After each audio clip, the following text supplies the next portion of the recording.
Hello everyone. டே 2 office போயிட்டு அங்கேருந்து beach resort கிளம்பி வந்துட்டோம். ஆஃபீஸில் பீச் ரெசார்ட் புக் பண்ணியிருந்தாங்க. ஸோ எல்லாருமே நாங்கள் இங்கே வந்துட்டோம். லன்ச் வந்து புஃபே இருந்துச்சு, non veg and veg.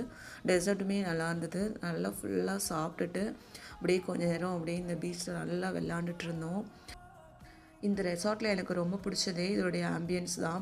Evening pole shopping போகலாம் அப்படின்னு சொல்லி எல்லாம் டிசைட் பண்ணியிருந்தோம். ஃப்ரெண்ட்ஸ் கண்டிப்பாக இன்றைக்கி நம்ம போகலான்னு சொல்லியிருந்தாங்க. அதுக்கப்புறம் நான் டைரெக்டாக வந்து மால் போயிட்டேன். ஸோ இந்த மாலில் சில்வர் கலெக்ஷன்ஸ் ரொம்ப நல்லா இருந்துச்சு. அப்படியே பார்த்துட்டே இருந்தேன். பட் ரேட்டு பயங்கர ஹையாக இருந்தது. அதனால் எதுவுமே நான் எடுக்கலை. 2026 நான் என்ன ரெசல்யூஷன் எடுத்தேன்னா, ட்ரெஸ்ஸில் வந்து அதிகமாக இன்வெஸ்ட் பண்ணக்கூடாது அப்படின்னு சொல்லி நான் டிசைட் பண்ணியிருந்தேன். ஆனால் இங்கே போன அப்புறம் இங்கே இருக்கக்கூடிய ஆஃபர்லாம் பார்த்துட்டு எனக்கு ரொம்ப ஆசையாயிடுச்சு. எல்லாமே வந்து ஃப்ளாட் 70% ஆஃபர், 50% ஆஃபர்னு சொல்லி நிறைய போட்டிருந்தாங்க. ஸோ கொஞ்சம் மட்டும் ஷாப் பண்ணிவிட்டு அங்கேருந்து கிளம்பிட்டோம்.